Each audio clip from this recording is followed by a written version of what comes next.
Hey guys, how's it going? Brian here again for week 12, and I'm going to go through top 5 plays of the week for each position. I'm going to start off at quarterback, and my number one play this week is Drew Brees. Last 2 weeks have been shaky for him.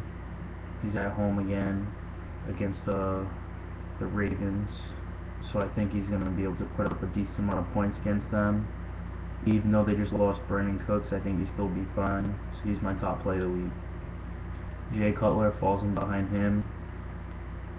Last week was a good bounce back week for him, and I think he continues this week and has another good week against a shaky secondary of Tampa Bay.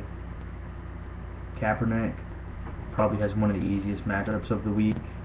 I generally try to stay away from Kaepernick, but this matchup is pretty easy and everybody puts up points against Washington, so I'm going to have to start him in some of my cash games.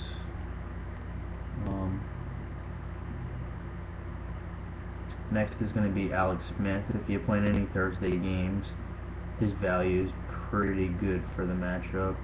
He's not going to throw for 400 yards, but he could always have a couple dump offs, go for touchdowns, and maybe run one in. So I like his value. And Ryan Tannehill, I like his matchup against Denver. I look for them to throw the ball a little more this week because Denver's been stopping the run when they want to. So I think he'll put up some good points. Running backs, I got Jamal Charles. If you're playing Thursday leagues, he's a must start against the Raiders, who's had a crappy run defense for the past 5 years now. DeMarco Murray, he's been getting the ball more than any running back pretty much, and with a week off to heal up whatever he's got going on and get going again this week, he'll probably see around 25-30 carries, which for him against the Giants should be 150 yards and a touchdown. LaShawn McCoy, I love the matchup this week. He just saw Le'Veon Bell destroy Tennessee's run defense, and I think it could be another one of those situations where they just let him do his thing for once. So hopefully he can have a breakout game this year. My next play for running back is Denard Robinson. You guys just saw what Jonas Gray did to the Colts defensive line, so Denard Robinson's been getting anywhere from like 15 to 20 something carries a game for the past couple weeks now, and I think that's going to stay the same. They don't want the Colts throwing the ball all game, so I feel like they're going to try to manage the clocks. And my last running back is Eddie Lacy. I think it's going to be a same situation game as last time. Rodgers is going to throw 4 touchdowns in the first half. They're going to be up by 20 again, and then the rest of the game is just going to be a joke. So I like him. My number one receiver this week, and he's not going to put up the most points. That's not what I mean. I'm just saying I like him the most for his value to point ratio. Is Kenny Stills. I've been big on Kenny Stills in tournament play. For the past couple years, I seem to get his weeks right all the time when he hits those deep touchdowns. But past couple weeks now, he's been getting a lot of touches, even with Cooks in the game, and now with Cooks leaving on IR. Kenny Stills is definitely going to get going. Look for him to have around 7-8 catches, over 100 yards and a touchdown. I like pairing him up with Drew Brees. That works really well to save some cap, because Brees is not cheap. Another cheap wide receiver I like this week is Eric Decker. I think he'll have a score. I like him on Fanduel this week. He's pretty cheap, 6,100 I believe. Another wide receiver I like that's cheap this week is Torrey Smith. I think the Saints are going to be scoring a lot of points, so the Ravens are going to have to kind of fade away from the run. I really like Torrey Smith this week. I think he'll score again. If you're throwing a Flacco lineup out there, you have to have him paired with Steve Smith, because when Flacco goes off, Steve Smith goes off. it just doesn't happen where Flacco goes off and Steve Smith doesn't. But if you're just looking for one of the receivers, definitely go with Torrey Smith. Next receiver is Mike Wallace. You can pair him up with Tannehill if you like that combination. You see what Kenny Britt did to their secondary last week, and the Denver game is probably going to be a little high scoring, not crazy.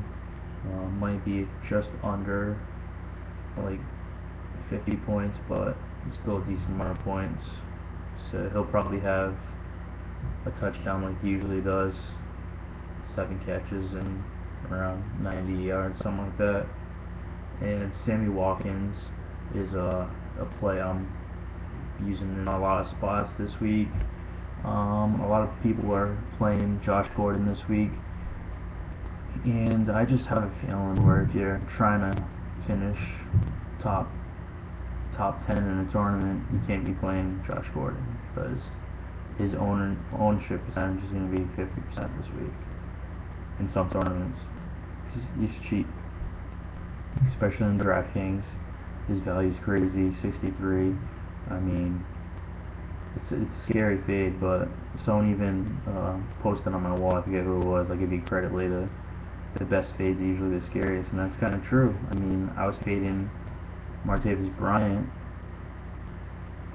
I was in first place this past Sunday, and then rolling into Monday, I thought I was going to have to fade Antonio Brown, and 3 people had Martavis Bryant instead right underneath me.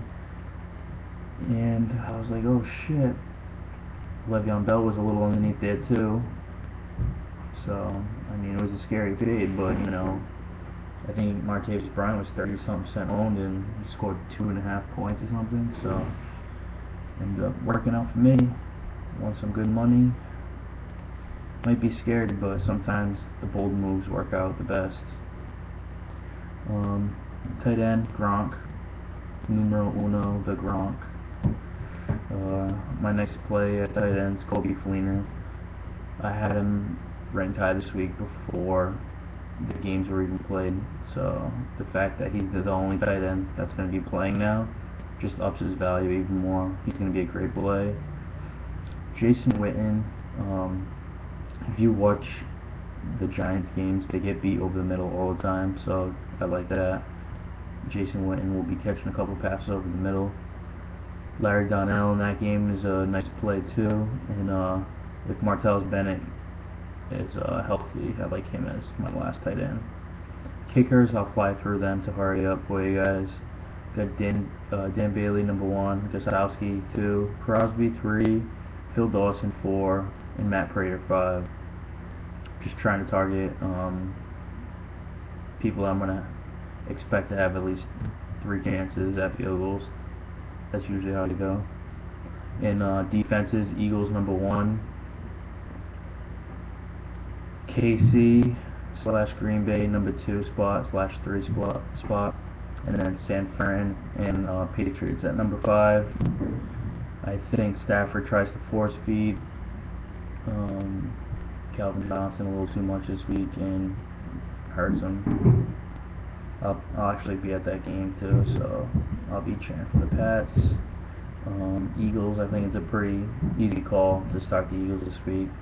Mettenberger had a good game last week, but the Pittsburgh D just sucks, and he still threw a pick 6 on the first play. So expect a turnover for a touchdown in any shape or form, and don't hesitate to start them. If you guys got any questions, you can reach me at Twitter. On Twitter at Mr. Fanduel. It's at Mr._Fanduel. And hit me up with your questions. Thanks for the video. Watches, likes, shares, shoutouts. Alright, see you guys.